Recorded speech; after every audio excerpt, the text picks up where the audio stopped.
Hello and welcome to Pharmacology Made Super Easy by Dr. Hiba Mahdi. And today we will discuss the pharmacodynamics and pharmacokinetics. What is the difference between both of them? And we will discuss in detail the pharmacokinetics of the drug. So let's dive in. First of all, pharmacology is a science of pharmacy, mainly. So it is divided into two main branches, pharmacodynamic and pharmacodynamic. To make the difference, dynamic starts with D, so it is the effect of the drug on the human body, while pharmacokinetics is effect of the body on the drug itself. So you can really make this relation. D start with D. K is very long, like a person standing. So what is the difference again? What's that meaning? Drug effect of pharmacodynamics, effect of the drug on the body. For example, a drug, what will the drug do in the human body? What is the effect of the drug on the body? What is the mechanism of action? All of that is the pharmacodynamics, and it's mostly about 80% of pharmacology or more is the pharmacodynamics. However, pharmacokinetics, you have to understand the pharmacokinetics of the drug, because this is the first step of any drug administered. For example, if you take an oral capsule, it has to go into your GIT, and it will be absorbed, go to the blood vessels, and then after going to the blood vessels, it will go to the liver, and then the kidney, and then excreted. This is the effect of the body on the drug. It's called pharmacokinetics. So it is divided into four main phases. First of all, absorption, like here, absorption. Second is the distribution. Here, go to blood for the drug or the active ingredients to go into the blood. So it says distribution. Then metabolism in the liver. It's metabolism. And the fourth phase or the last phase is elimination. So you can simply call it ADAM, which is the pharmacokinetics. So what is the effect of each stage, and what is the details on each stage? Absorption stage is the longest stage that take time. Probably of most of the drugs is the longest stage. Sometimes some of the drugs is metabolism or elimination is the longest, but it is we'll see the most determinant of the drug concentration in the blood, because it depends on the drug itself, the properties of the drug, its solubility, and if the drug is formulated as an IV or intramuscular or as oral capsule or the oral tablet. So the route of administration is also very important of administration of the drugs. So what is the route of administration of the drugs? There are two main classifications. Either it is systemic route, for example, or it is topical or local route. For systemic, it has to go inside the blood. The drug itself must be absorbed to the blood. However, for topical, like a skin cream or something, or local effect, only on the spot it was applied to. So it's only local in its area. And so what is the systemic and what is the topical or the local examples? Let's see here. For example, for the systemic, there are two main types, or parenteric or enteric. Parenteric means it's away from the GIT. Enteric is the GIT, while enteric is directly through the GIT. So the enteric through the GIT may be oral, maybe the drug go rectum through the rectum or rectally, or other, anyway, is almost in the absorbed through the GIT. For the systemic, parenteral, like IV, intramuscular, intradermal, or intracutaneous. Okay, so this is the main classification. By the way, it's called subcutaneous. It's not intracutaneous, it's subcutaneous, but it's intradermal. So take care of this. This is a common mistake you may, as a student or as a beginner in pharmacy or nursing, you can say it's intra. cutaneous? No, it's subcutaneous because it's underneath the cutaneous area. So now let's dive in each route and which is best route and what's the advantage and disadvantage of each route of administration of the drug in details. So see you. So here are the 10 routes, the 10 main routes of drug administration: oral, sublingual, intravenous, intramuscular, subcutaneous, inhalation, topical, transdermal like a patch, rectal, and vaginal. So what is the advantage of each route and the disadvantage of each route? Let's say the oral route, of course, it has so much advantage because it's easy, it's convenient, anyone can take it. But it has disadvantage. So that is the advantage: it's easy to take, it's very convenient, it's easy to prepare, easy to take in any place, and it's the safest because it takes time till the drug is absorbed. But the disadvantage, unfortunately, there are some disadvantage. The disadvantage is that it is the absorption may be limited. It depends on the compliance of the patient. Some patients may like to take drugs and the medications by oral. Some patients forget, especially the elderly. And of course, the first pass effect or the metabolism. First pass effect of the metabolism in the liver, and we will discuss it in the next lecture. Examples: many of the drugs are available as oral, like acetaminophen or Panadol, tablets, aspirin, whatever. Sublingual, the second one is sublingual. Sublingual is very fast, so it's mainly used. The most popular example is nitroglycerin under the tongue. Nitroglycerin is used in case of angina. Angina is like, if you don't know angina is a very constriction or spasm in the blood vessels that is in the heart or going to the heart. So it's life-threatening condition. By putting a sublingual nitroglycerin tablet under the tongue, the absorption is like in a few seconds. There will be absorption. So it's very fast route for administration, but unfortunately not all of the drugs can be absorbed by the sublingual effect. And of course it is the advantage of it bypass the first pass effect, and no stomach, the absorption is really great for the sublingual.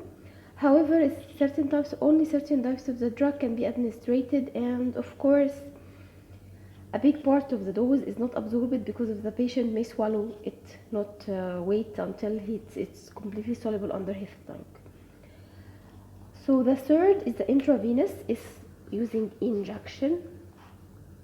So using injection, the intravenous, directly into the blood vessels.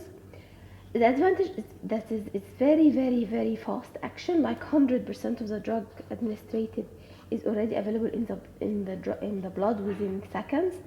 But the disadvantage is really inconvenient. The patient doesn't like to be injected, and of course it's very, very, very unsafe, because if the patient has anaphylactic shock, it's really very critical to save him.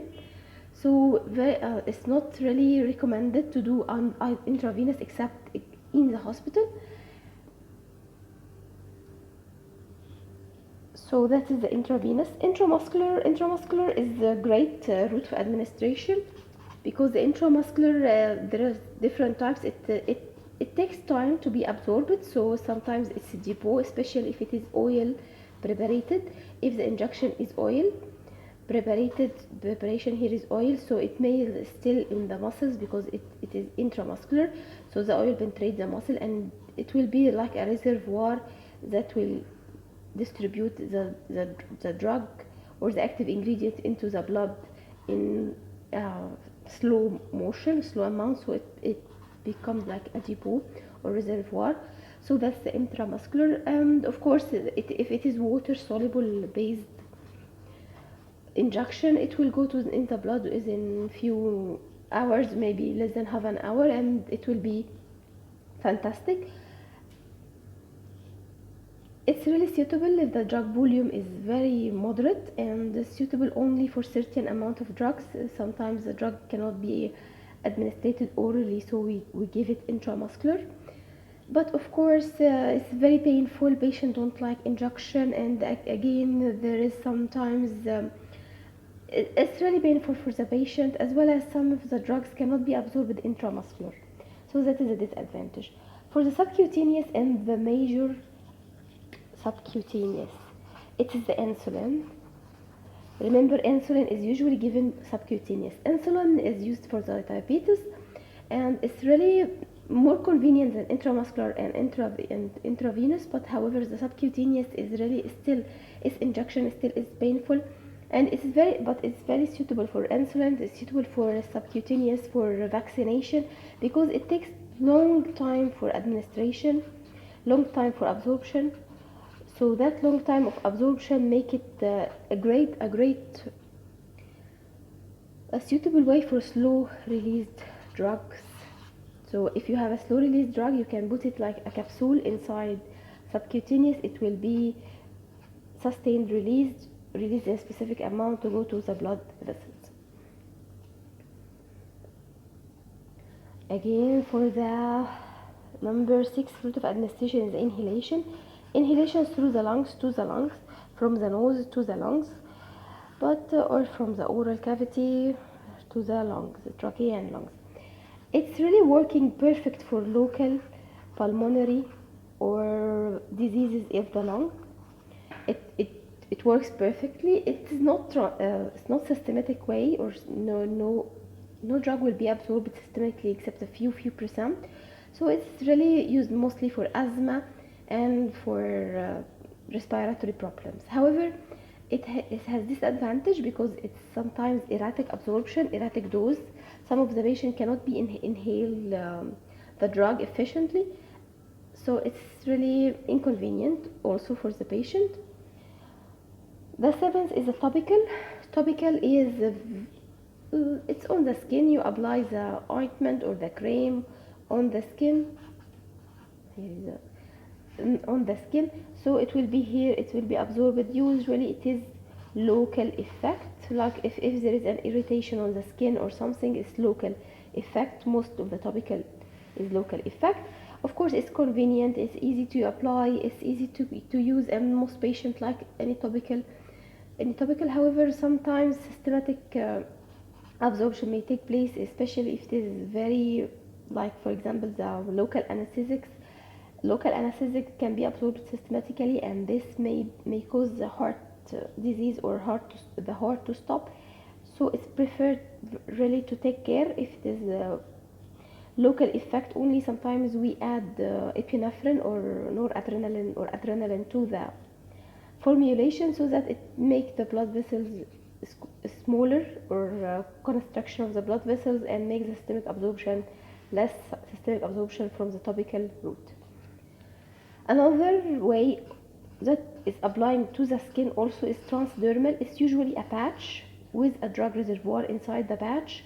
It's mostly used for nicotine patch. If you are for someone who wants to stop smoking, they use nicotine patch. It release a slow release to the blood, and it's systemically absorbed, so the drug stay in the blood with constant amount.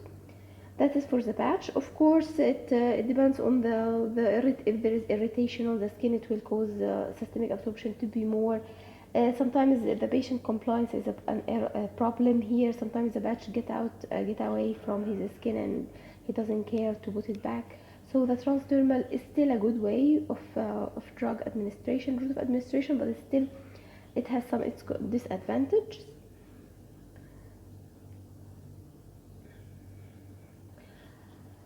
The last and not the least, the rectal and vaginal. For the vaginal, inside the vagina is usually local effect, and usually for hormones, sometimes for topical, like it's local effect if it is antiparasite or antifungal or whatever. So its vaginal is for local.